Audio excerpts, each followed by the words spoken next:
I'm BrianVee, and this is Why We Work. Today, I have the great pleasure of speaking with Alison Hayes. Alison is engaging and connecting with people with disabilities. She herself has a functional neurological disorder, but it's not stopping her. She's still working, she's still striving, she's still pushing forth, and I want to find out why. I want to find out why she's able to keep on going, to keep her chin up, and find the joy in the everyday. Join me in my conversation with Alison Hayes. I'm BrianVee, and this is Why We Work. Today, I have the great pleasure of speaking with Alison Hayes. Good morning, young lady. Good morning. Thank you for coming on. I just did an introduction to you. Would you like to give us just like fill in the blanks where I probably miss because I don't do them that well, um, uh, and just say a little bit about yourself and what you're doing nowadays, and then I'll take us back. All right. Well, I'm Alison Hayes. I have a condition called Functional Neurological Disorder, um, which is a relatively common but rarely properly diagnosed neurological condition. It expresses a lot of different ways, but in my case, it's muscle movements. Um, I am currently running a website called Thriving While Disabled. It is um, it's a blog, but I also offer coaching services for people with disabilities to help them to manage their medical care, to work within the U.S. Healthcare, sorry, to work within the entire U.S. Yeah. system Yeah, of trying to help people with their social. disabilities and help them find the way through wherever it is um, Mhm. you can guide them best. Exactly. And so my thing about it is becoming disabled and also actually using the US social welfare system is a really emotionally negative experience that Hmm. trains people towards enforced dependence. Hmm. And Hmm. I'm trying to help people break out of that and regain their passion, regain their sense of purpose, and be able to live a better life. Because I think one of the big problems with the systems is that they destroy the words self efficacy, which is the belief that you can do things. Hmm. And that's That's what's damaged the most. that's I mean, that's great to be able to have firsthand experience, and I think a lot of people, one way or another, get some experience like that, whether it's directly or through someone else, and they Mhm. realize the dependency that people begin to have on it, and then that kind of enables them to go down a path that is inescapable. Well, It becomes a bigger hindrance to them than maybe the issues that they're having. it can. Yeah. I think part of the problem is um, mental health. Mental health isn't treated very well, Mhm. and so there's so much stigma around mental health that a lot of people with disabilities can't, and a lot of people, honestly, who are poor in general, can't get the mental and emotional health support they need Mhm. to be able to take that next step to recover, to move forward with their lives because they're so traumatized by these various experiences. Allison, I'd like to get into this a little bit more a little bit later, but Sure. what about you? What about thinking of the name of my podcast of Why We Work? What would have been your very first job? Maybe it was as Mm. a teenager, maybe Yeah. something Okay. small, So making a dollar somewhere, or maybe not, maybe volunteering or something. I actually, my first job, I was a page What is at it? What is a page? I a page at a library, just to make it Okay, more. okay, I still don't know what a So page is though, all right, besides so a within a page, book. oh yeah, page within a book, but also the page's job is to go through in a library and put all the books away. Yes. So, like, you know how when you go into the library and you check out a book, if you don't, and when you return it, it goes on that cart in the corner. Yeah. Paige's job is to take I did those not organized, know. put them away. Yep. I did not know So they had a that, title. I thought that you were just the librarian as well or something. yeah, no, no, no. We're definitely not librarians. That's a job that they usually hire, high school kids for. We run around and put the books away. So how old So, were you when you first became a page? I can't remember. I think it was a junior. I think it was a junior in high school. So that was your very first position as a junior? What In what high made school. in high school, what made you go and get that job? Oh, I figured it was time to start working. I mean, um, I had kind of, I was doing well in school and moving forward, and I was like, all right, well, I'd like to have some money. I'd like to take care of myself a little bit. Wow, okay, this sounds like an awesome job. So I'm this gonna was your own motivation to earn a dollar, to Oh, keep absolutely. going, and you saw that. I mean, thinking of my Mhm, audience and people who would listen, mhm, not all people are pushed out the door, right? To go mhm, get a job. But some people, and I always love this where people say, I wanted to go get a job. I saw this as a necessary component of my life, even, mhm, grade 11 of school, which I think is admirable, mhm. to get a job, but also see the reasoning for it. Why did you pick it within the library? Was that you were a fluent reader, you enjoyed books? What was the Um, drive towards that? Basically, yeah. I'm a really big reader, and I really and a friend of mine had the job, Mhm. and he told me about it, and he was a little like not in love with the job. Mhm. And he's like, yeah, yeah, I put the books away, and I'm like, oh my god, that's the perfect job. I think it'd be an interesting job, actually. I mean, you could learn a lot, you could learn some things, and if you want to dive further into it, then I mean, there would be a lot of things I wouldn't know by these books that I'm picking up. Like, really? There's a book on this? Oh yeah, and it was funny because they would get frustrated with me because I was relatively slow at returning the book at Mhm. coming back, because like they timed things by Mhm. they sent you out with a cart and how long did it take you to come back, Mhm. and I was really slow, and they were getting frustrated with me, and then they like checked my work, and what I'd been doing, why I was slow, was because as I found things misshelved, I pulled them out. You're reorganizing the shelves, Well, I mean, well, no, I mean, I was doing putting dental them assistance. back in order, right? Exactly. I was fixing other people's mistakes, It's funny. and that's why it took me so long. So they actually ended up putting me in the government documents section, which is its own like Mhm. fascinating thing. Mhm. GovDocs is you have to be really, really precise with putting those books, putting Mhm. government documents away, because the system doesn't make a whole lot of sense. There's actually three different systems. There's the federal, there's state, there's county, Mhm. and the government documents are all of the things that the government publishes that are available for people to look at. Public There's a record, copy yeah. of them hidden in the back of the library, Yeah. and it's not accessible to the public directly because, again, the organization system is super Mhm. persnickety. But um, yeah, it ended up being my job to put those away. How long did you keep this job for? Until I graduated. Okay. Um, Basically, that From was high what I school, you mean? from high So school. for From for high a school. couple of years. So as Mhm. you were doing this in high Mhm. school, did you start to have a clear idea of what you wanted to do after high school? Well, I knew I was going away to college.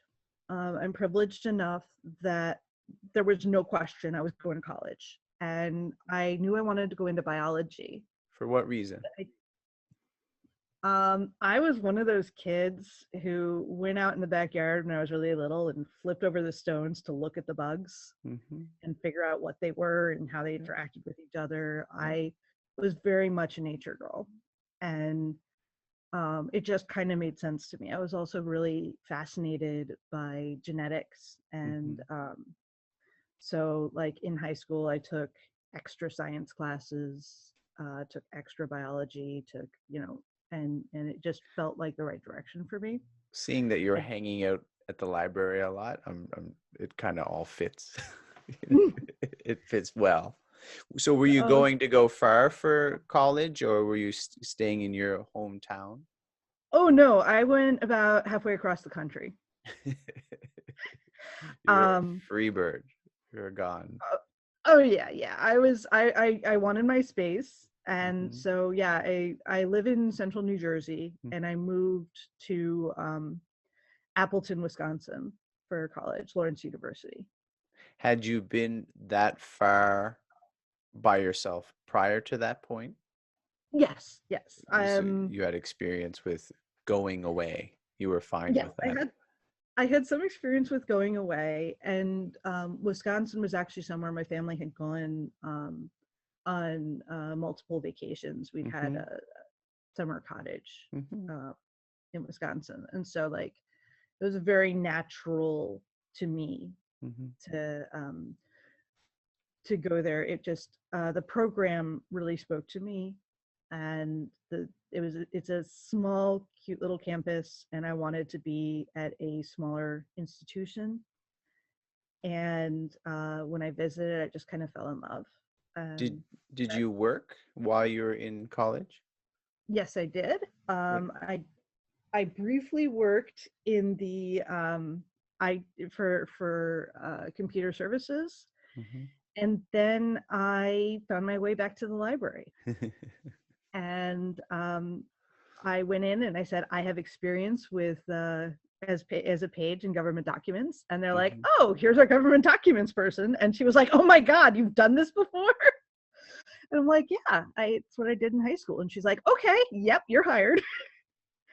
I'd like to um know, I seen in my university days, mhm, in our library, there was 4, 5, maybe 6 floors. Because the higher you went to study, the mhm, smarter the person was. But the people who were on the first floor usually were not there to study. It was more of a mhm, social gathering. From a page perspective, from mhm. your perspective, how did you find the student? Maybe the college you went to was they were all studious. I'm not sure, but being working like the bird's eye view of being, I would say librarian, but a page. Just you would be smart to me, so that just covers everything. To seeing these students interact and study, how did you kind of see them doing? I mean, obviously, I'm thinking that you did well in school, and seeing these students interact, and especially being away for the first time, and maybe even just finding a library like did Right. for the first time in university, kind of being forced to learn to study. How did you find them in the way that they approach their studies? Well, it's interesting because, like, I didn't interact with many fellow students at the library. Hmm. I Hmm. mean, um, we had enough computer access and things like that that you didn't have to study at the library. Yeah, it's true, true. So it was relatively l- empty. And then the other part was Mm. government documents are always like in the back corner out of the It's not the way. popular section, yeah.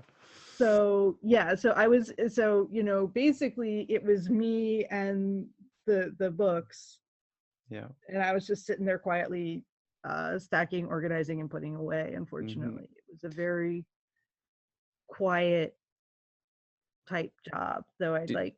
did Mhm.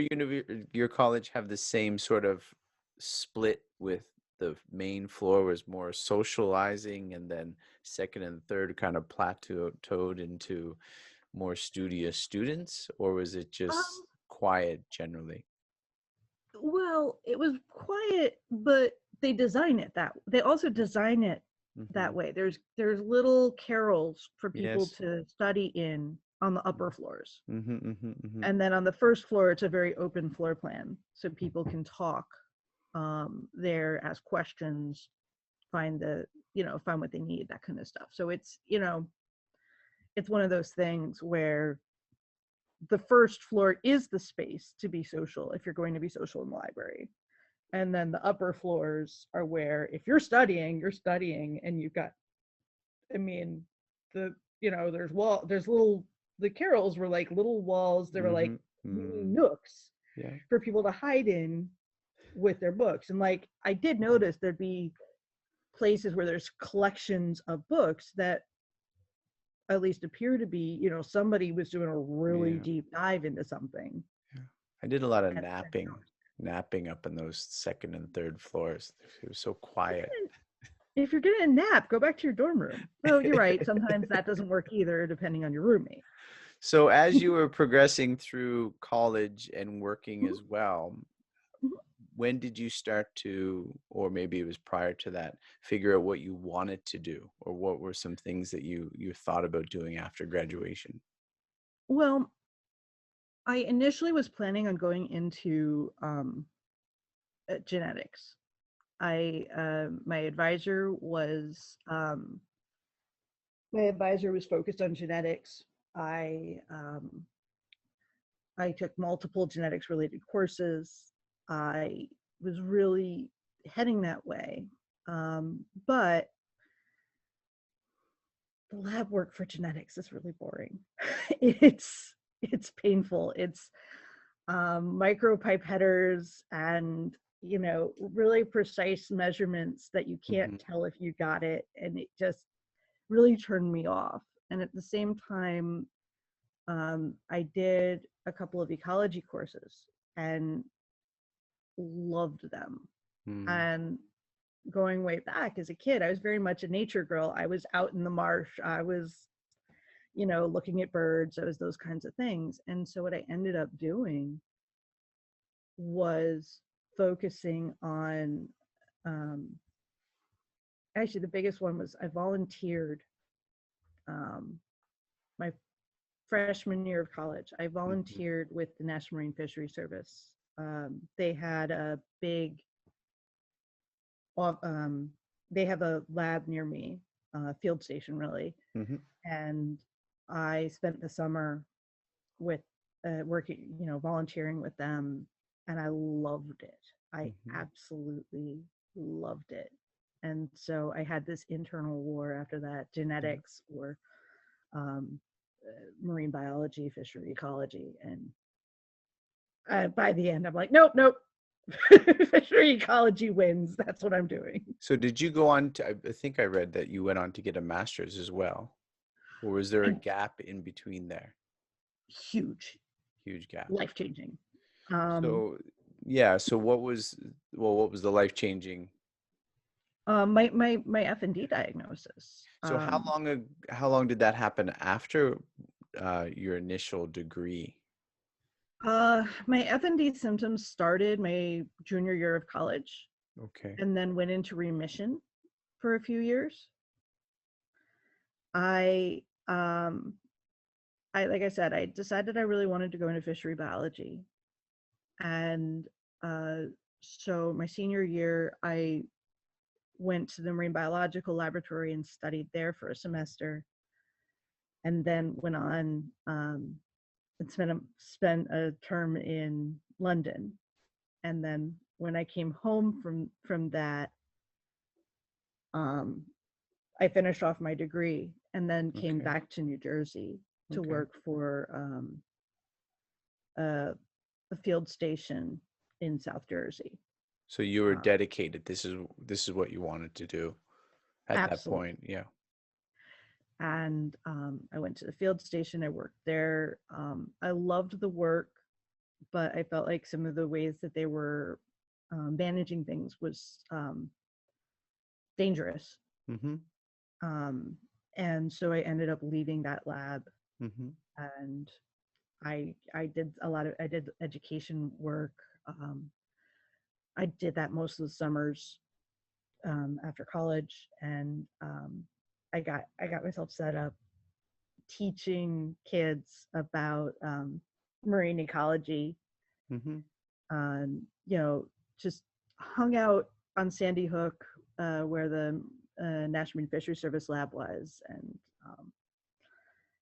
just kept finding little jobs that worked in the marine ecology field. It was great. So at that point of finding little jobs, Mhm. were you still looking for a career? Were you finding that your symptoms were ebbing and flowing or rising and falling to the point where you weren't sure if you could commit to a job? What was going on, or you just couldn't find something?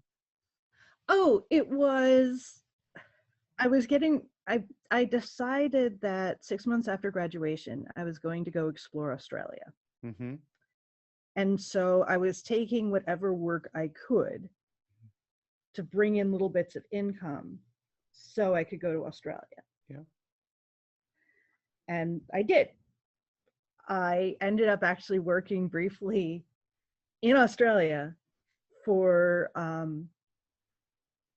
the Western Australia um, Marine Management Lab, I believe it was called. And I worked there for a couple of months while I was in Australia, Mm-hmm. and I was cutting up bluefish otoliths, of all things.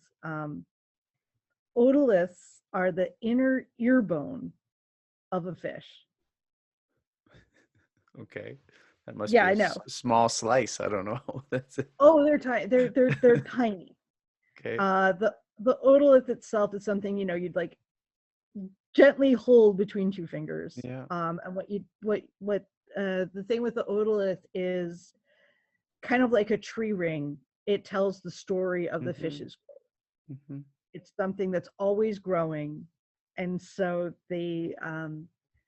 what they would do is you take the otolith, encase it in resin, and then cut the resin Mm-hmm. so that you end up with this little tiny sliver that you could then look at under the microscope, and you could count the rings and see the life history of that fish.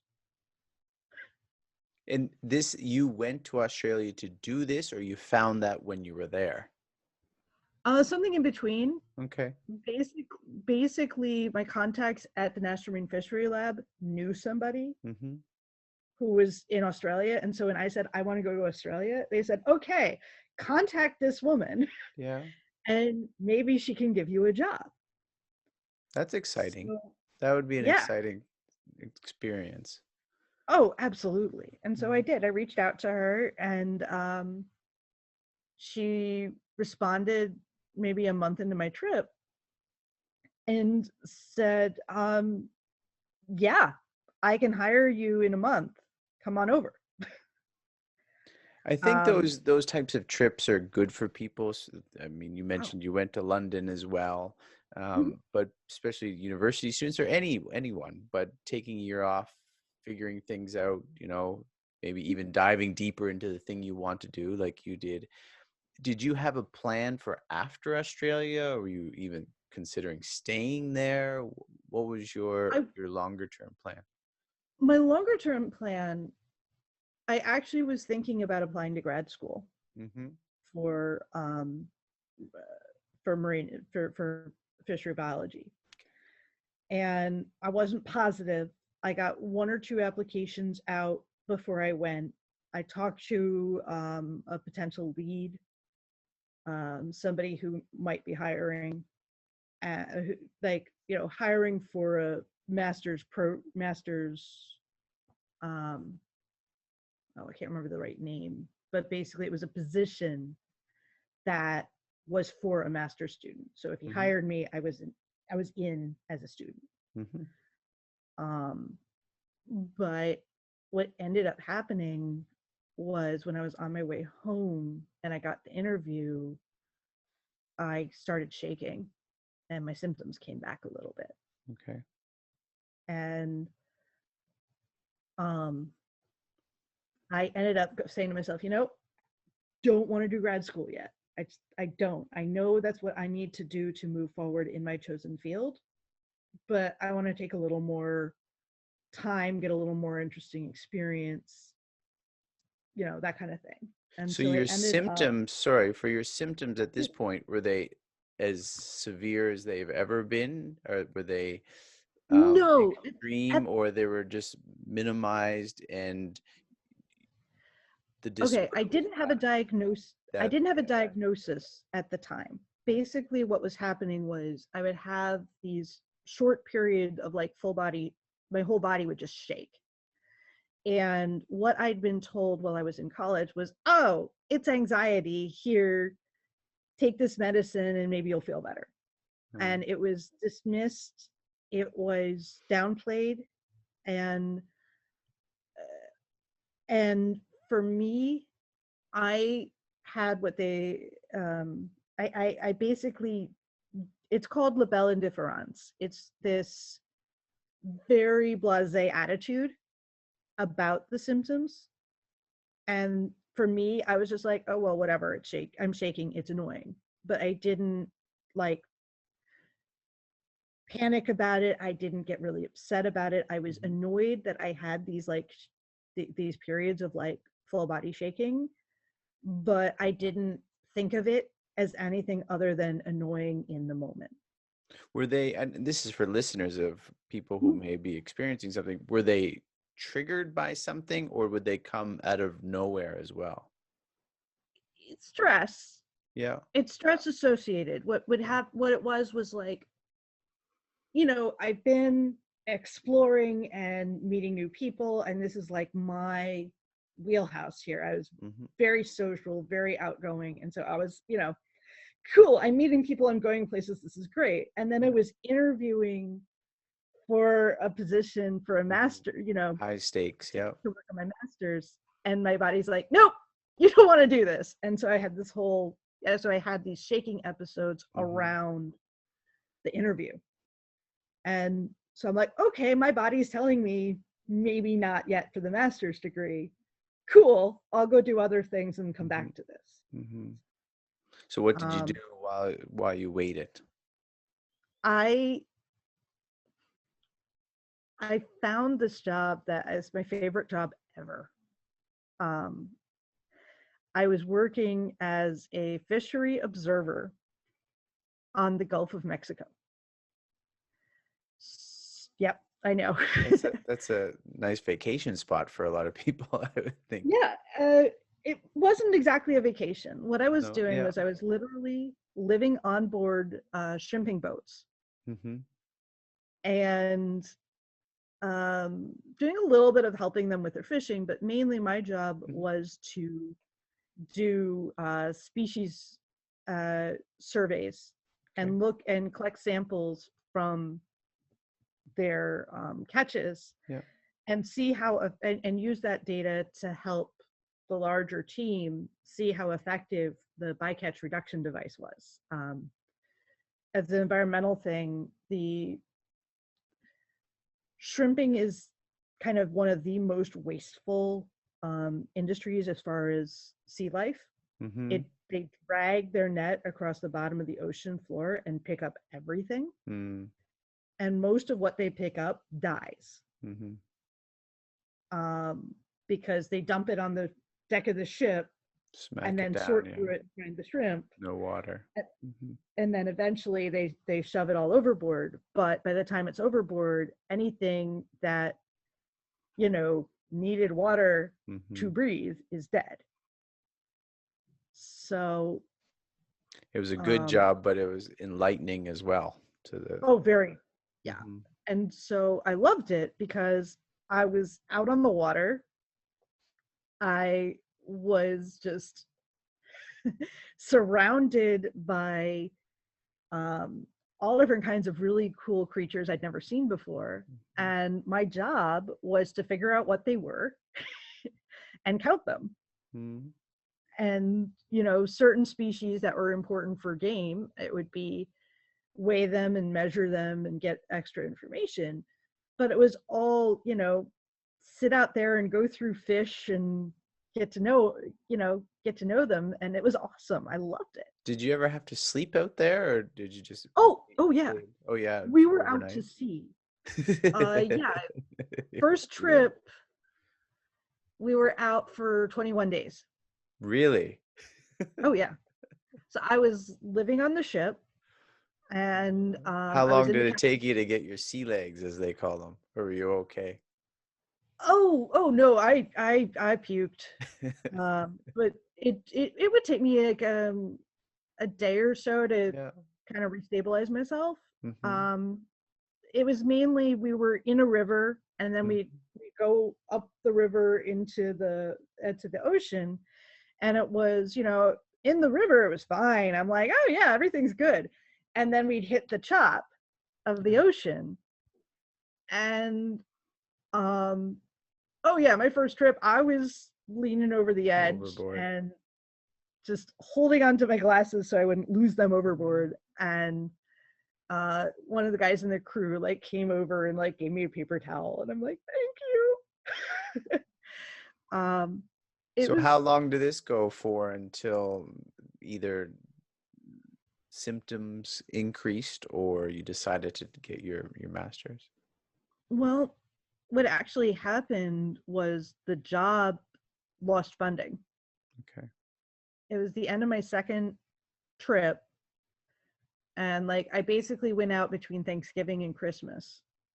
That's And when I came back to shore, I had just invested in my first apartment with a good friend of mine, and I was assuming this job was going to go on for a while, and I was like, okay, I'll take a year or two or whatever and do mm-hmm. this job, and this will be great.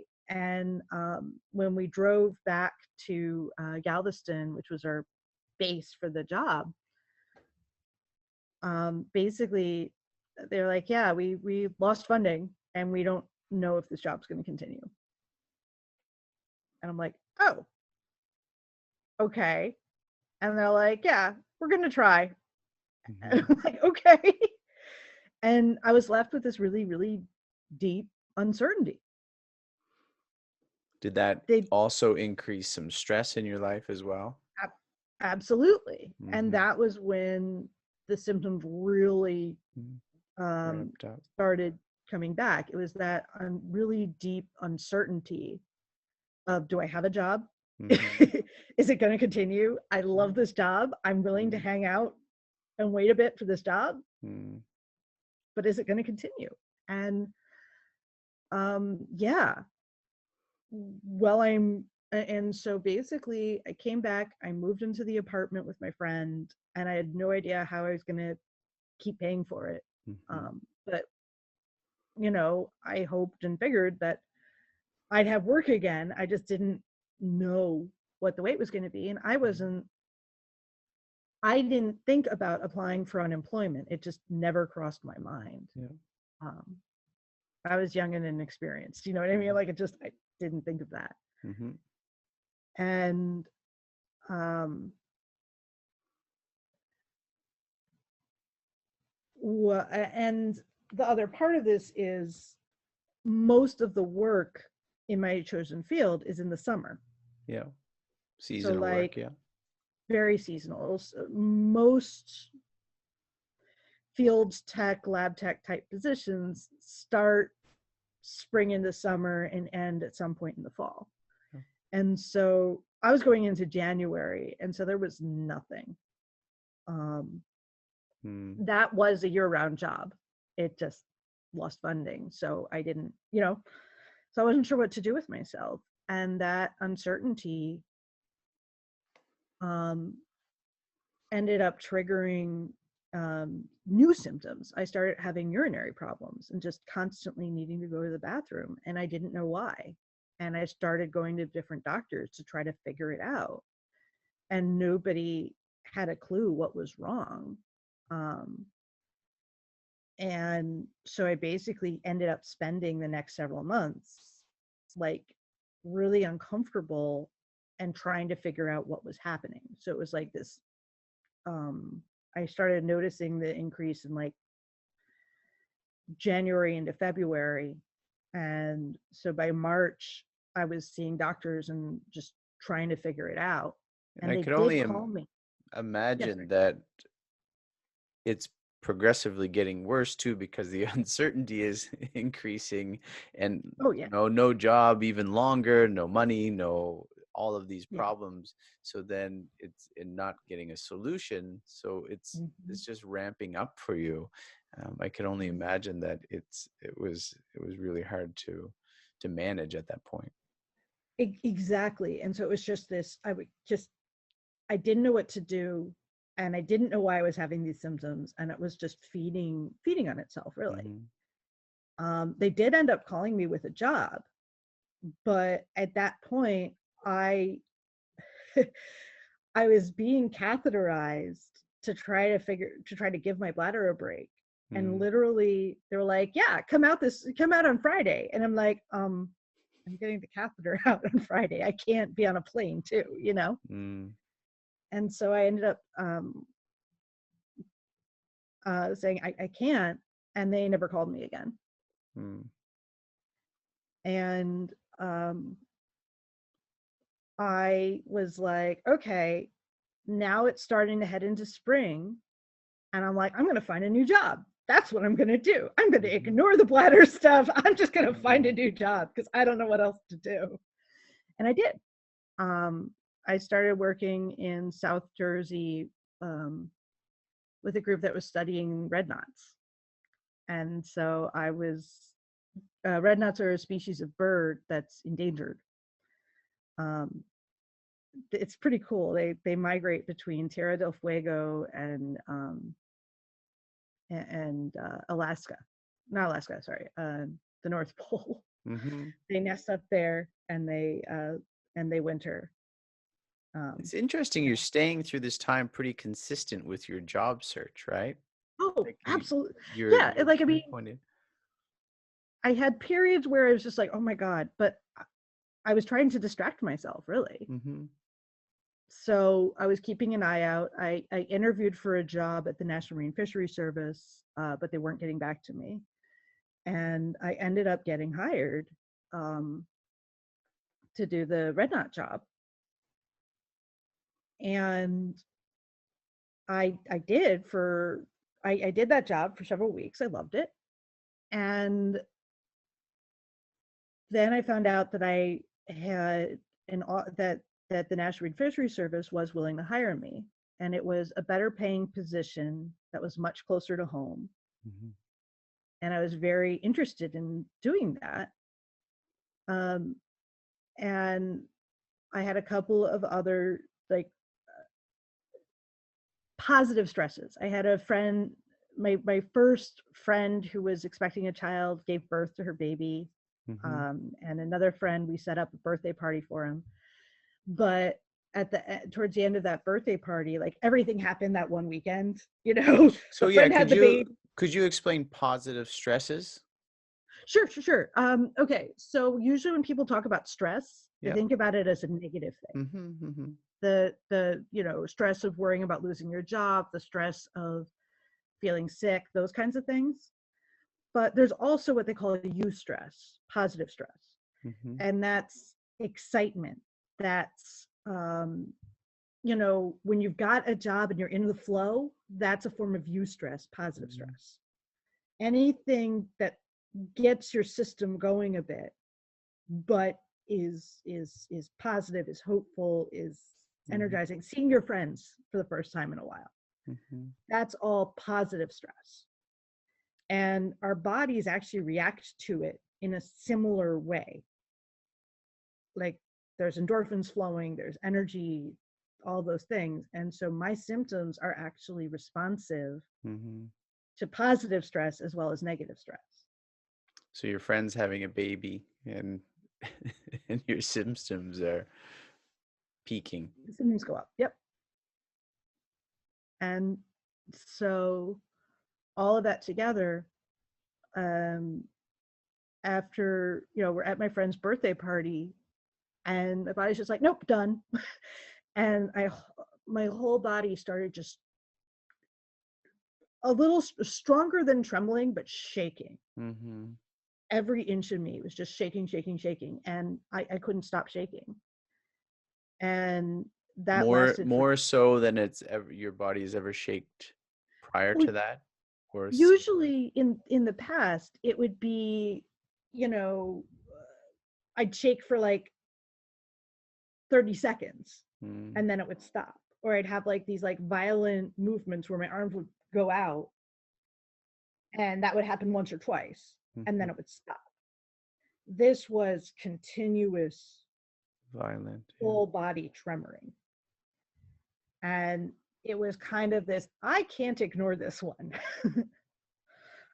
I don't know what it is, but this is weird Mhm. and I don't know what to do now.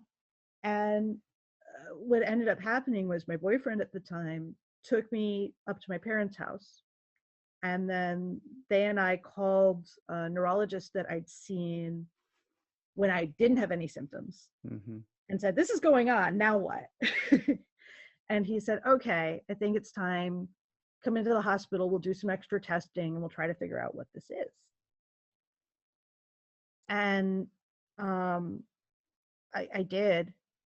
And they couldn't figure it out. They did MRIs, they did EEGs, did all of this testing, but everything came back normal. So was this your very first time, your very first serious testing to find out at this point? I mean, you went to a neurologist prior to that, but was this, please tell me what is my problem sort of situation? Yeah, it shifted from, okay, this is weird, to something's really wrong. Let's figure this out. So between that time and when you finally were diagnosed, Mhm. how long was that period? It was very short. It was about uh, 2 months. Okay, so they were able to diagnose it, but after a few different doctors and Yeah, it several took, different tests, but 2 months. yeah. So basically, what it was the testing all came back normal. And the colleague of my neurologist who was on hospital duty that week, she came to me and she's like, "Look, this looks like a movement disorder. So I want you to go to the Center for Parkinson's and Other Movement Disorders and see one of the neurologists there. I think they might be able to figure this out. But we're focused on seizures and such, and it's not that, it's Hmm. something else." So it took a few weeks to get in. But when I got in, that neurologist was able to diagnose me. This was the third or fourth neurologist I'd seen since my symptoms started. And he was the first person who was able to actually identify what was going on. So since being diagnosed, Mm-hmm. have you been able to keep a consistent um, full-time position job? No, I have not held a full time position since right after I was diagnosed, and they let me go after a month or two And how because of my long ago symptoms. was this? Not to age you, but I Yeah, think it's near it's been 20, over 15 years. 15 years. So for Mhm. 15 years, you've not been able to keep a full-time position. What is the reasoning behind that? Basically, my FND is stress responsive. Hmm. So the more pressure I put on myself, the more I try to do, the more likely I am to have symptoms and the more likely they are to be severe.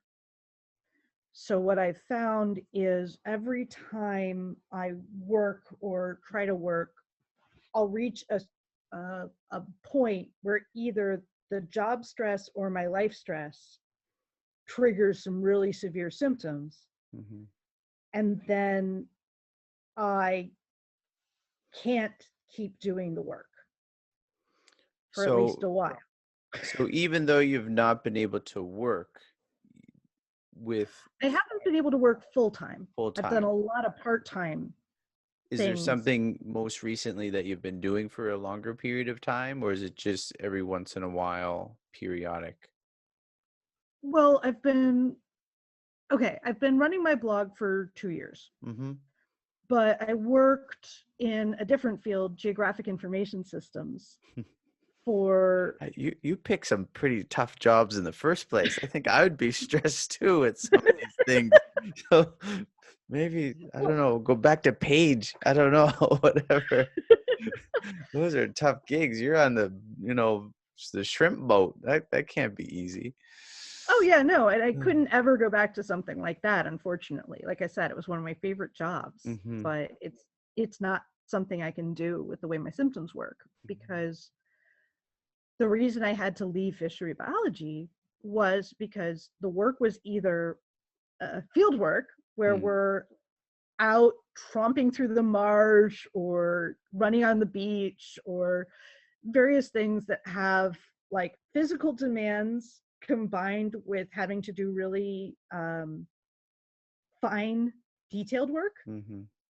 and my and trying to do focused detail work, my hands would shake, Yeah. which is annoying but really bad if you're like holding a live animal. And I yeah, love you, but you're shaking. right. And so, the and then if you're doing laboratory work, it's usually very fine fiddly stuff Mm-hmm. too. Mm-hmm. I remember trying to wash glassware under a fume hood, and so we're working with stuff that's pretty dangerous. Anyway, yes. Right. It just, is one of those, if you spill it, 5 seconds later, it's through your outer glove. And within 20 minutes, it's through your inner glove if you wait Mm-hmm. that long. Mm-hmm. And I'm cleaning glassware, and the stress of the cleaning the glassware, knowing that I'm working with dangerous chemicals, was enough that I'd have a buildup of stress, and I could feel that I was going to start shaking soon. And so I'd say to my lab buddy who's under the hood with me, okay, I need a twitch break. And I'd rip off my gloves, back away from the table, Mm-hmm. and shake. Whole body splaying all over the place. I'm not surprised that I didn't that they weren't comfortable keeping me. Yeah. I was a It's risk. understandable. Yes. So I shifted into geographic information systems because that was computer work. Yeah. So if I needed to take a twitch break, I wasn't going to hurt anybody. That was my logic. So it's good that you're able to have. I mean, I don't know how pleased you are with having a part-time or periodic positions, but what you're doing now is work as well, especially with your blog, and you're active in going on podcasts and trying to engage and connect with people with disabilities. So can you speak more about that and what you're doing, because that is the work that you're dedicated to at this point. Absolutely. So, yeah, so at this point, what I'm doing is I run a blog, Thriving While Disabled, and it's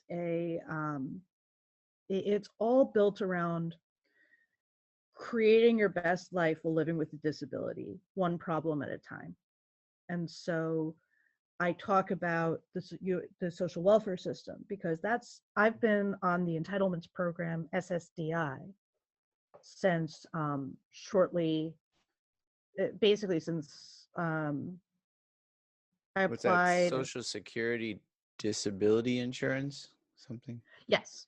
Okay. So that's the program that is designed for people who have a work history, and were working until their disability stopped them from working. And it Okay. basically gives me my retirement benefits now. And so I applied for that. Sorry, I mean, I hope you don't mind me asking, but is there a time No, no, when that will run out? no, Okay. well, technically it runs out when I turn 65, and then I go on to Social Security. Okay. Okay. So I've had that as my base income through all of this. Yes. And I can work a little bit while on it, but Mm-hmm. there's a lot of limitations around it. Mm-hmm. Mm-hmm. Mm-hmm. So Basically, mhm. So that's how what your blog is doing is helping people find the information so that they too can, and for a lack of better way of take advantage of what's rightfully theirs in their time of Yes. need. So the idea is with all of the social welfare stuff, these programs exist. There's a lot of emotional shame around applying for it because there's such a high value placed on work. And a lot of people with disabilities want to work, wish they could work, but their body isn't letting them for Hmm. whatever reason. And so I share the information about what the programs are and how they function and how to be eligible and how to apply for them. I And guess in that, I think I misspoke at the very beginning when I said, and you corrected me, but I wasn't understanding it as well, of saying people who get on sort of programs kind of get stuck in them, right? Mhm, And you're kind of correcting me in having people who need them to get them because of that shame of, okay, I'm going to get this program, I really want to work but I can't work, so I do need this program. And some people look down at people like that, and right, that I understand a lot better now what you're referring to, opposed to people who are more able-bodied and get in these programs and then become more lackadaisical or lazy and then don't want to get off the programs. And it's funny too, because that's a huge contrast between two groups of people who one wants to work but cannot physically right. or mentally, then another Mhm. group of people who can likely work but don't. And honestly, I think that second group is predominantly fictional. I'm not saying there's none of them, Mm-hmm. but that's more a story that people tell themselves to perpetuate the shame, Mm-hmm. because a lot of people with disabilities, it's not always visible. You Yeah. can't always tell. Yeah. And one of the things, there's a lot of people with invisible disabilities, and we get shamed for using the programs Yeah. when we need them. Yeah. So I just want to Yeah, push I back on. understand that. I come from Canada, so I Mhm. know of people who use the system because it's there, right? And Mhm. you Okay. hear of a lot of different people. So there's both, right? I think there's Yeah. the percentage, I have no idea, and no one knows someone's true heart or mind in these situations. And you hope everyone the best anyway, right? And in some ways it doesn't really matter as long as they're being taken care of, but there are people that abuse the system. And sometimes, like in Canada for instance, with taxes so high, and if you don't work you can get almost just as much money as if you work a minimum wage job, and so the incentive is gone for people, and then they find themselves in other things. But what you're referring to, but also considering, there is a, what was the word that you used before, blase faire. Oh, okay. What I what I have is what I've had is label indifference, which is not worrying Yes. about things even when they're severe. Yes. Um, but what what I'm focused on is self-efficacy, which is the belief that you can do things. Mm-hmm. And I think that's a And great positive message as well. self-efficacy is the thing that's most damaged Mm-hmm. by becoming disabled. That's also the thing that's most damaged by the shame involved in Because these of the programs. shame. Yeah. Yeah. Because And the and negative connotation that goes with being on a disability and program program. Yeah. or or worse, the because like most of the programs are really built around being poor. So you have Mm, to prove how little you have. You have to prove that you don't have any money in your bank account or you have very little. You have to prove that you haven't been able to find a job. You have to prove, and the feeling is you're proving that you're a worthless individual. that's a That's pretty horrible, I don't know, rabbit hole or wormhole to yep, have to squiggle your way down just to say, yep, I can't do what I want to do. yep. Exactly. And, applying for disability is all about proving that you're incapable of taking care of yourself. That's That what it is. that would be a horrible experience. It is. And so Yeah. applying for disability is a necessary evil Hmm. for people who are in positions where they really can't work. Did you And experience this yourself I mean, what did you oh, experience in applying for disability? oh, it's a pretty painful experience. In a really I was on the border of a really deep depressive funk anyway, because my father had just died, which was part of why I applied. My symptoms were really severe, and then my father died. And I was an emotional wreck, and I was constantly symptomatic. And so I wasn't even capable of thinking about applying for work. I couldn't. And I'd lost, you know, 3 jobs in a row because of my symptoms. And I couldn't, I, I couldn't Bring try. yourself, yeah. And so what I did was I applied for disability, and that is not good for your self-esteem. That just was more, This wasn't a positive okay. stress either. Oh God, no, it's very painful. It's very negative. It's basically, tell us Yeah. every doctor you've ever seen and what they thought was wrong with you. Explain in detail why you lost all of your jobs ever. Mhm. And then fill out all of this paperwork explaining what you can and can't do, such as, can you use the potty? Mhm. Such as, can you feed yourself? Mhm. And you have to answer honestly, but there's this pressure of, if you don't sound pathetic enough, they won't let you have the program you need. Yeah. And it's not one So, or two forms. There's probably a whole bunch of things. Like oh yeah. it just seems And if you're counterintuitive, the whole process. and if you don't sound pathetic enough, they ask you more questions. And question you further and make you see doctors don't that think you're faking. And you know what I mean? Like, it's a really, really unpleasant, painful process.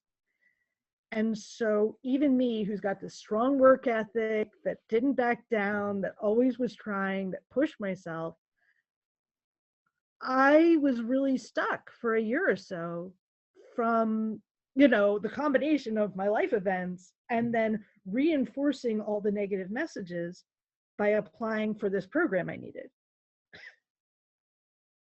It's an Um, upward battle the whole way. absolutely.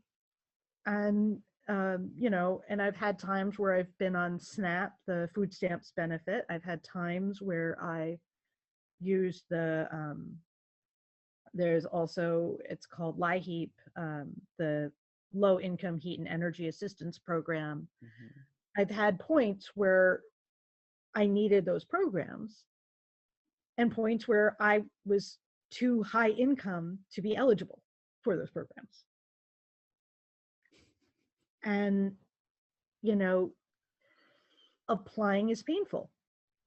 It sounds like a grinding system where you're the Oh, one yeah. that's kind of getting eaten away through the grind. Oh, absolutely. And here's the thing, because of the social mindset of, maybe you're lying, are you really that bad off, the moral judgment of you're poor so you failed, all of that together is what's going on in the minds of the people answering your phone calls, is what's going on, with the people who wrote your application forms, with the people that you're talking to. And so, and most of them are burned out. Yeah. And so they're in this negative space, and they can just tell you what you did wrong and what you need to fix to be able to get your application in. Like, I've never had an application just, oh, you did it, everything's perfect. it's always, oh, you didn't do this. This is wrong. I need this other piece of information. Here you go. It's not right. Bring it back when you've got it done right. And that's the attitude you get. It's, I don't know if I can think of it well enough, but to say if someone who's in a tough situation, and it's not an intellectual thing, but for someone to have to fill out all these forms perfectly would almost Mhm. prove Yeah, opposite of what they want you to prove, that you're unable to do all of these things. It's like saying to a blind person, follow this course. And you're like, but I can't. No, but you have to do it perfectly or we yeah, cannot help you out. right. And that's the crux of it. If you like, it's almost this argument of if you're able to get the help, you don't deserve it. Um, You get it all done and then they punch you and say, no, sorry. yeah, You I don't mean, need I've to. actually heard, I've heard, I don't know if it's an urban legend or, somebody shared it that they did it kind of thing, but this person dealing with mental health stuff who put all of their energy for months into preparing for their defense Mhm. when they applied for disability. And they went in and they did it. And the judge is like, wow, you did that. You're You okay know, now. right, exactly. Oh, Fine, you don't need fine. disability. You were able to give this wonderful, cogent presentation. And it's like, oh my God, I spent all of my time for the last 4 months doing this. And used every drop of ability that you had of, and all the stresses that you had to go through. And Right, you're like, oh, this is it. And if I don't get it, it's not going to continue. And then they're like, oh, you're okay. No, right. I'm not okay. No, I'm not okay. And a lot of people with disabilities are trained to act like we're okay. Hmm. Because if we don't, we get rejected. And you have one good day and you go out and do things with friends and you take pictures and you're happy and smiling, and you get this response on social media of, why are you on disability then? You have someone lurking with a camera going, look, you're fine. What are you doing smiling? Right. And it's, no, we're allowed to have a life, we're Hmm. allowed to want things, we're allowed to do things. We just can't do full-time work because our bodies are unreliable. Alison, thinking of work in your blog post that you do quite often, what is some satisfaction that you're getting out of this by sharing your story and engaging with other people? Well, my big thing is I really want to help other people have an easier time than I had. Hmm.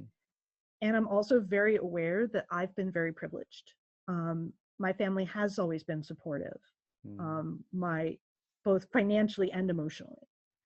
Um, I grew up, in a privileged setting, and so I got these things, and I had the time to learn how they worked Hmm. and understand the process.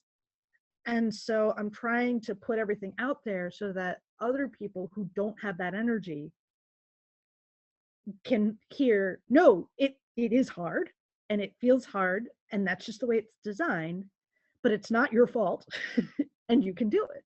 Hmm. And I feel hopeful in sharing that. I hope that I'm helping others, and that's always been something that's very important to me, learning about how things work and then expressing and sharing that with the people who need to understand that.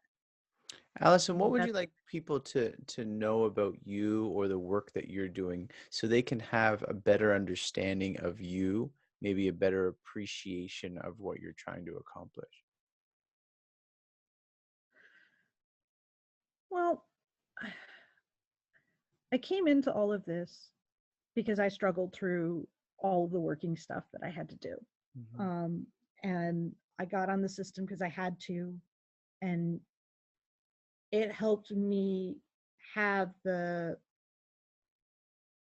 basically the emotional safety net Hmm. and financial safety net that let me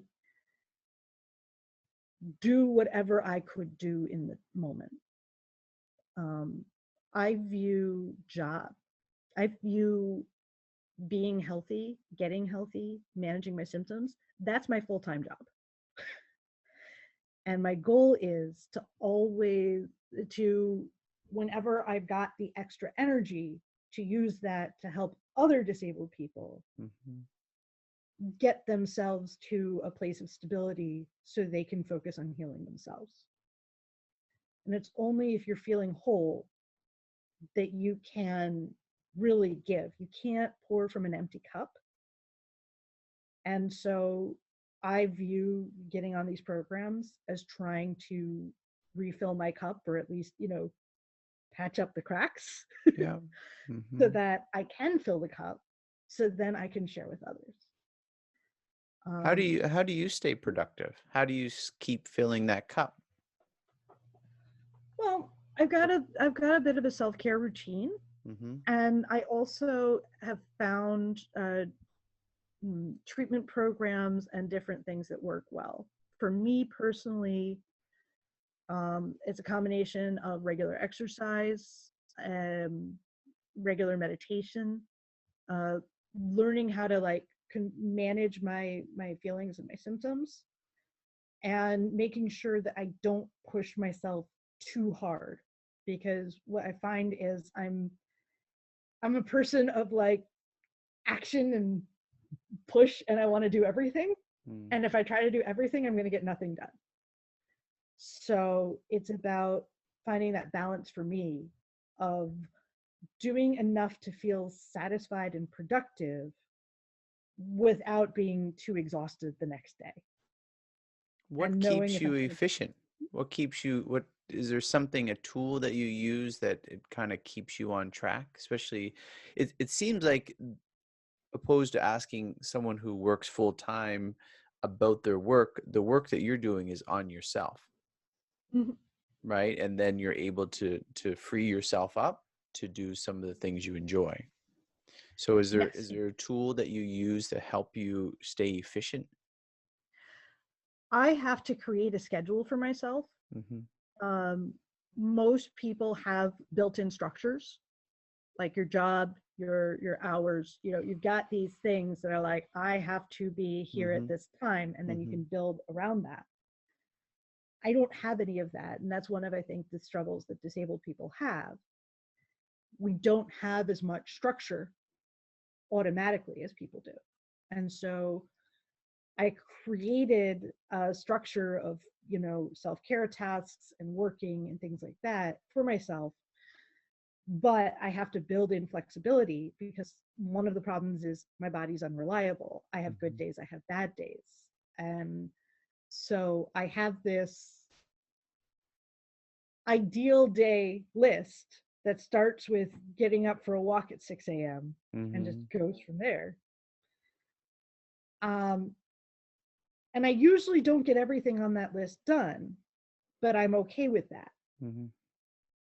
But I've got that there. So if I wake up, so when I wake up in the morning, oh, right, I want to, I want to meditate, and I want to go for my walk, and I want to do these things. And here's my little order for doing them in. And part of what's built into that is, okay, and now I'm going to work for 50 minutes. And it usually, I end up working longer than that, but I've got, you know what I mean? I've got a Yeah. structure to work from. It's And so, interesting. It's not, I wouldn't say this, but I think you would come from, and people with, as you use the word disabilities, I don't know what people think about that word nowadays, and I don't think anything no, different. It, it some is the people, appropriate, it's it's the the appropriate appropriate word. word. Absolutely. Like handicapable and Mm-hmm. all that crap. It, it's minimizing who we are. Mm-hmm. Identity is disabled. That's not an insult. That's just what we are.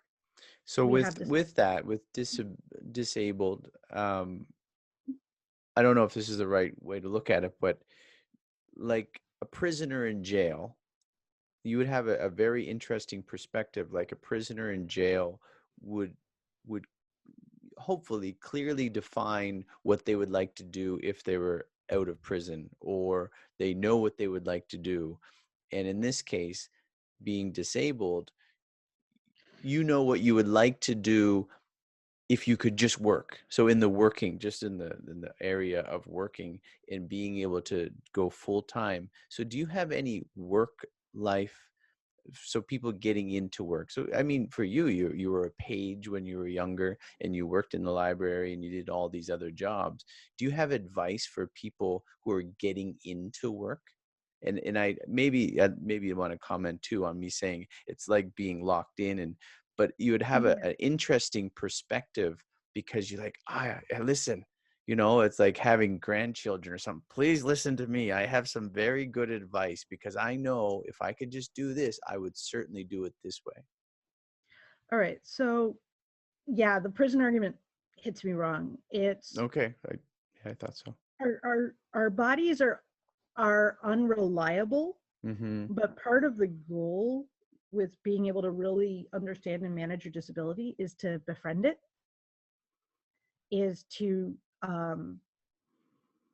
integrate that Yeah. into your identity. Mm-hmm. That's actually one of the harder parts, because at first it does feel very, my disability is keeping me from doing this Limiting. thing. Yeah. Yeah. At But first. Yeah. at first, absolutely. And that, I can't imagine someone not feeling that way. But what kind of needs to happen is, in a way, think about the disabling condition like a wild animal or a crying baby, or something that you can't communicate with clearly, but there's ways to kind of Mm-hmm. reach an accord. Mm-hmm. Mm-hmm. That's really what it's about. And so it's accepting what you have and accepting what needs to be done to manage it, Mm-hmm. and then like listening to it so that you and the disability have a better life. So like for me, part of me is like, okay, yeah, I want to do everything. I want to travel. I want to do all of the things. But I know that if I try to do all the things, my symptoms are going to go nuts. I'm going to pull a muscle or five. I'm going to be upset, and I'm not going to have done the things I wanted to do. Mm-hmm. So I make peace with my disability and go, okay, today we're going to go up to New York City and see friends and wander around and do cool things. And then tomorrow we're going to rest. Mm-hmm. Mm-hmm. You And plan it in your schedule. You structure that in, knowing it's going to happen. Yeah. absolutely. And so it's about, sometimes it's, all right, today I can't work on this. All right, I'll work on it tomorrow and I'll do the simpler thing today. So and sometimes it's like, okay, no, today is a rest day. I just can't do more. All right, today's a rest day. And I have to be okay with that. Mm-hmm. And so for other people who are like newly diagnosed, trying to figure out their next step, things like that, who are managing disabling conditions, my advice is first take care of you and Mm-hmm. figure out what your body needs, what your emotions need, what your mind needs to be your best self. And that's your job. That's your full-time job right there. Yep. Understanding and managing your condition. As you find the right balance, you then might have some extra energy that you can put into your passion, that you can put Mm-hmm. into your purpose, whatever that purpose is. And very often, that purpose or part of that purpose is work in some form. Would you say your advice would be similar to what is the opposite of disability, able-bodied persons? Is that proper? Abled, Abled um, people, abled, persons? nope, just abled, because there's a lot of mental health Yep. condition and a lot of invisible conditions. So able-bodied is ignoring that. So it's Uh, just able. Abled not even people? Not Abled, disabled, abled. disabled people, abled. Would your Mhm. advice be the same to abled? Able people, yeah. Getting, It's getting, a getting it. No, the idea of advice for people getting into work. listen to yourself, listen to Mhm, your instincts, mhm. listen to your body. Um, think about what you can do, think about what might be interesting, try the things you want to try, Mhm. and listen for a little voice inside of you, a little sense of rightness. The ideal thing with work is getting into the flow state where you're just so absorbed in what you're doing that you don't notice the time going by. That's the state I usually enter when I'm writing a post and things like that. But it does take time to get there. So go in, try out your job, try something you think sounds interesting, and as you're trying it, listen to yourself and are you happy? I read something on your post. I think it's your vision Mhm, for hour well spent, and the idea, and help me, tell me if I'm off on this, mhm, is what you're trying to do, or what you are doing, is mhm, allowing disabled not be the victims, not mhm. be an inspirational story, but to show them in their multifaceted selves. So Yeah. with that, Mhm, which I think is what you're doing, mhm. would you say that you have found there's actually less dissimilarities? There's more in common with abled and disabled, It's in that some of many, if not all, able people have some sort of issue, mhm, in that if we're able to work through any sort of issues when it comes to work, I'm just mhm. referring Yeah. to work, that pretty people are pretty similar, if they're able to get through some of the issues that they deal with on a regular basis. Oh, yeah. I mean, basically, Because there's you're trying to push away the stigmas, and by pushing Mhm. away a stigma and giving someone the ability even in their disability, then that's kind of putting everyone on an even keel, or trying to. Is that not accurate? it's well,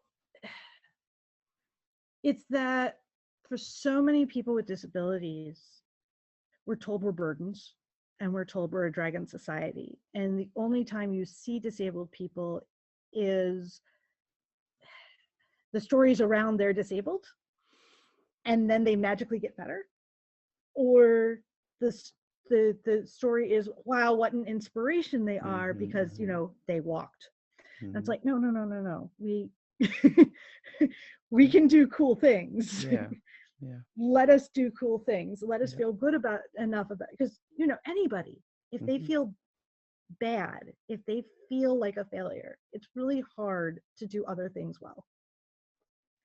And so I'm trying to get us all on a relatively even playing field. And a lot of people with disabilities will need accommodations to do those things, Yeah. but the accommodations should be part of the playing field. Um, it shouldn't be such a fight to get them. Hmm. And that's really part of ableism. And I say Um, that because I think I can go through this interview without mentioning, in my view, just in my inexperience and ignorance too, is I could go through this interview with you and we could have a non-disabled conversation and just talk about work, and you would be perfectly fine, but you would also bring in, some of those accommodations, and to say, yeah, I love to work, I do this and I do that, and sometimes I need to take a break from things just because I have this thing. And I Mhm. think we could, and that's what I like about what you're doing is you are leveling the playing field and just allowing the conversation to say, well, we just, and like other people, able-bodied people, they might need some sort of accommodation, whatever it may be, just some Mhm. guy in the next booth not so noisy or something because that irritates them, or Mhm. they need a extra long vacation or so, whatever their accommodation might be. And I think you're doing a great job by bringing that up, because I grew up, as I said, in Canada, and whether it's disabilities, or other sorts of needs, it was really common where I grew up to be a little bit more understanding. And I'm not saying I have Mhm. any great amount of humility, but I just, it's hard. I understand the stigma, like I understand Mhm. what's perpetuated or seen or you hear, but it's disheartening to know that it continues, because I've met, and that's the reason when I read your bio, I was like, I want you on my podcast because you know about work, not Mhm. because you have a disability. That's the whole reason why I wanted you on Mhm. here, because I think what you're doing is you're saying, hey, I can work too. And I'm like, yeah, good. I like workers, right? Yeah, and like I guess my thing is also that too often, just because you have a disability, people don't want to hire you, or people don't want to give you that chance. And it's another thing Yeah, holding people back. yeah. And so I I want to try to break through uh, that hesitation as well, Hmm. and say, no, wait, people with disabilities can be very hard workers, can be super conscientious. I actually, um, there's this idea about of work as, um, oh shoot, I'm losing it now. The I'll have to pull it out, but there's um, I've used the word a bunch of times. I'm sorry, my brain just, Well, as you think about that, Allison, is sorry. there anything, no worries. Is there Mm, anything that you learned along the way in terms of work that mm. you didn't know when you were younger, or a mistake that you made uh, a while back, and it's just a lesson that you can share with other people, something that you didn't know, or just a mistake you made and you learned from? Oh, I'm sure there's lots of them. But like for me, the big thing has been, if I worry about something, I'm going to get worse. My symptoms Mm-hmm. are. Mm-hmm. So what I've had to like train myself to do is keep that anxiety low, and to just consistently tell myself I'm doing the best I can, I'm doing what I can handle. And if that's not good enough for somebody, that's kind of on them, Mm-hmm. as long as I clearly communicate my needs, my limitations, um, and how to do things. So like for me, I think one of the most important lessons has been this combination of like trust myself and be proud of what I do, and don't put too much time or energy into comparing myself to that like ideal perfect person, because Mm-hmm. I'm always going to fall short of that. Mm-hmm. But what I'm doing is good enough, and good enough is much better than not done. So it's keep moving forward, stick with a positive mindset, but don't get too caught up in how the other people on the outside might see it. Speaking of trust, and I like that you're not, worrying, and that's, we all need that advice of not worrying about what other people think, do, or say. But where do Mhm. you, how do you define character in the workplace? Or, what kind of character traits are you trying to develop because you see that character is important versus just going for a career, just getting a job? And I can see that with you. I mean, all the jobs you took were like really defined in biology and like really like, I mean, you're well read, you write well, right? I see that by your blogs as well. Is Where do you place character and integrity, and how do you define that, and what do you like to see, whether in yourself or in coworkers? Well, character is about reliable engagement and reliability Hmm. in this. I think it is really important to stick with your morals, to rely on yourself, and it's so important to share yourself appropriately with the workforce. Sense of purpose Hmm. is, I Hmm. think, key to being able to do a job well. Purpose is the word I was looking for earlier. Yep. There's been research done on purpose, and a sense of purpose, like looking at that as the next step in the workplace. And what they found was people with disabilities who were working had 250% more stronger sense of purpose than the average person, which is kind of amazing. Do they kind of define maybe why? Um, I have that particular study didn't, Hmm. but my personal belief is Hmm. because it is so hard for people with disabilities to gain employment, Yep. and because we do have programs in place to support us if we can't get employment, the people who've made it to working close to full time are people who are extremely dedicated Hmm. to their sense of purpose, to their job. They've got a very deep connection. Most of them have probably minimal social lives and minimal other opportunities because they're working full time, and that takes most of their energy. So you have to have a really deep drive to be able to make it against all of those odds. And And hence their sense of purpose. Yeah.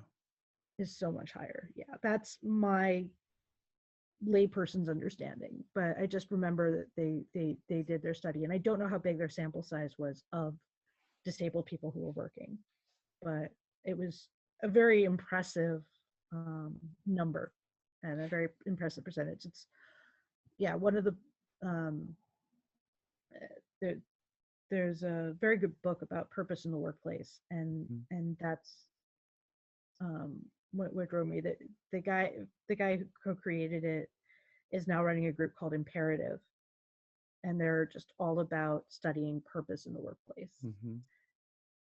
And I think um, like purpose and self-efficacy are kind of opposite, almost opposites to each other. Mhm. That self-efficacy is that belief that you can do things. If you don't have self-efficacy, you can't easily have purpose, because if you don't believe you can do something, how can you do something? It um, I read something you read about what you're doing with thriving while Thriving disabled while disabled. is showing people or allowing people to understand that it's necessary, important to have joy in every day.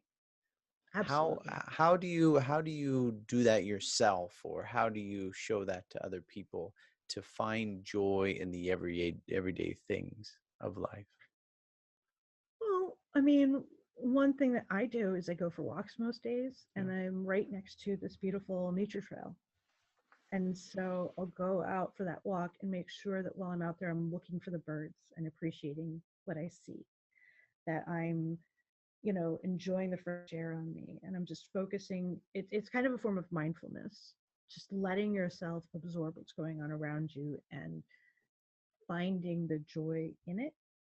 Um, for me, at this point, part of my purpose is sharing what I've learned with others and learning from others. Mm-hmm. And so I also do a lot of talking with various friends and people I've connected with who are also disabled, getting their perspectives and hearing from them and hearing how they have, found their ways to be happy, found their ways to thrive. And I think thriving and finding joy is just deeply essential. And for me, I take joy in my partner, I take joy in my cats. I just make sure that I Mm-hmm. appreciate what I have. Pre-COVID, I was pretty active. I was going up to New York City somewhat regularly. There were a couple of Mm. groups I was involved in there. Haven't been able to because of COVID. Yeah. My I don't fit into the like immunocompromised territory, but I know that I get exposed to a minor bug and I'm out for a month. Mm-hmm. So I'm being very cautious because of COVID concerns. So I haven't been up to the city since March. Um, but Alison, knowing your educational background, um, but thinking of my listeners, yeah, where do you place education and the value of education in work? And it doesn't have to be formal, or do you think it has to be formal? But a lot of, I mean, you're down there in the Gulf of Mexico, there's some hands-on stuff, and there's some oh good yeah. education you can get, whether formally or informally. Where do you place education? I think education, learning is really very deeply important, but it doesn't have to be formal. Mm-hmm. To me, the important thing is kind of keeping your eyes and ears open and being open to new experiences and learning from things around you. And if you're in a space where you're not getting new experiences, making a conscious effort Mm-hmm. to create that space for yourself. Um, so, like for me, um, my bachelor's is in interdisciplinary biology and chemistry, and I Mm-hmm. minored in philosophy. And then a few years ago, I went to grad school and got my master's in organizational change management. Um, Specifically because at the time I'd started my own consulting business. You And picked a stressful road. It's like you just went right through it. oh Okay. yeah, oh yeah, no, I don't pick the easy road. Pottery. I, I mean, anything. I don't know. Pottery could be stressful, I'm sure. pottery, yeah, that's not easy either. No, no. And kind of my thing is I am, you know, I like the intellectual pursuits. Mm-hmm. For me, formal education was mostly the right road. Mm-hmm. Um, Honestly, grad school really triggered a lot of symptoms, and I had to take a year off in the middle uh, because I couldn't safely use stairs. My Mm-hmm. legs would collapse out from under me unexpectedly. Um, and I had a bunch of other like really extreme symptoms kick in. So I couldn't uh, ride the train safely. I couldn't, I had to participate remotely for multiple semesters or most of them. But I'm stubborn. So I went through anyway. Sometimes that's what it takes. Oh, yeah. Yeah, definitely. If you want something, do it. If there's something you truly deeply want, you will figure out a way to get there.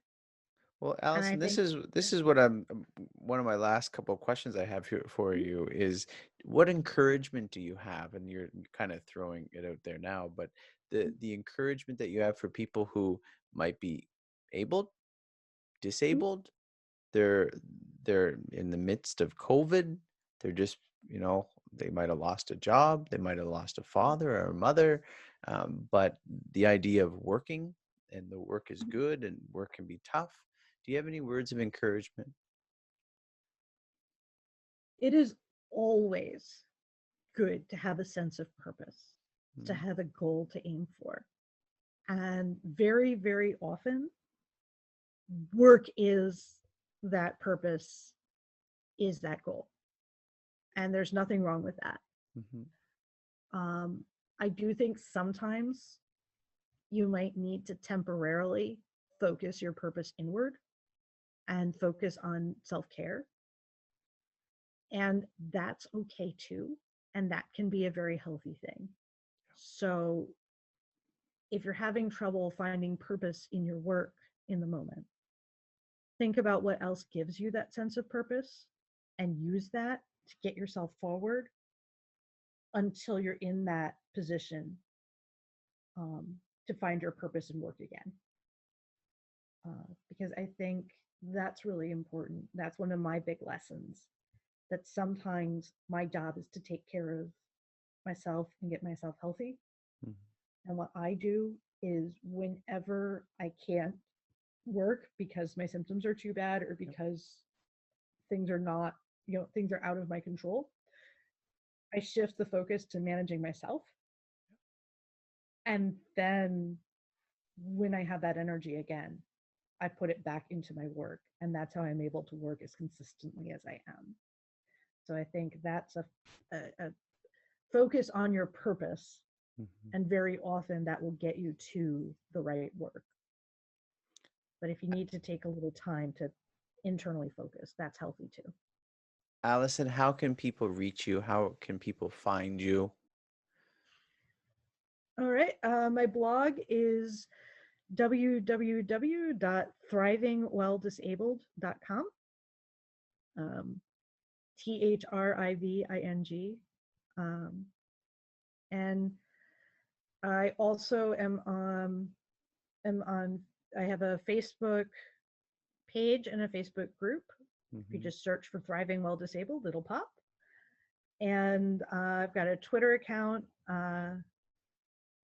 Thriving W Disabled. Mhm. Um, I also have a Pinterest account as well. So basically, search for Thriving Well Disabled. You will find me.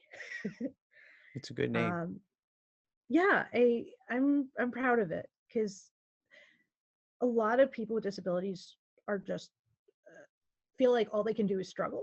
Mhm. Um, and my thing about it is, even if you're struggling in the moment, if you're trying to improve your life, you're aiming towards thriving. Mhm.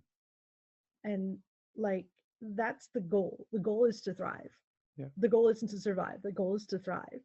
But first, you have to be able to survive Yeah. and have that base to be able to go up to thriving. Allison, I have one final question for you, Mhm. and that is, why do you work? I work because that's where I find happiness and purpose. Um, when I'm not doing well, I, like I said, my job is to take care of me, but I Mhm. always will hit a point when I'm not, if I don't have a project that I'm working on, Yeah. I'll hit a point of like, I will be depressed if I don't have a project. And so for me, it's all about creating projects for myself. And very often, those projects are work in some form or other. So Al- that's how I. Alison Hayes, thriving while disabled. I appreciate your time and the work that you're doing as you continue to thrive. Thank you.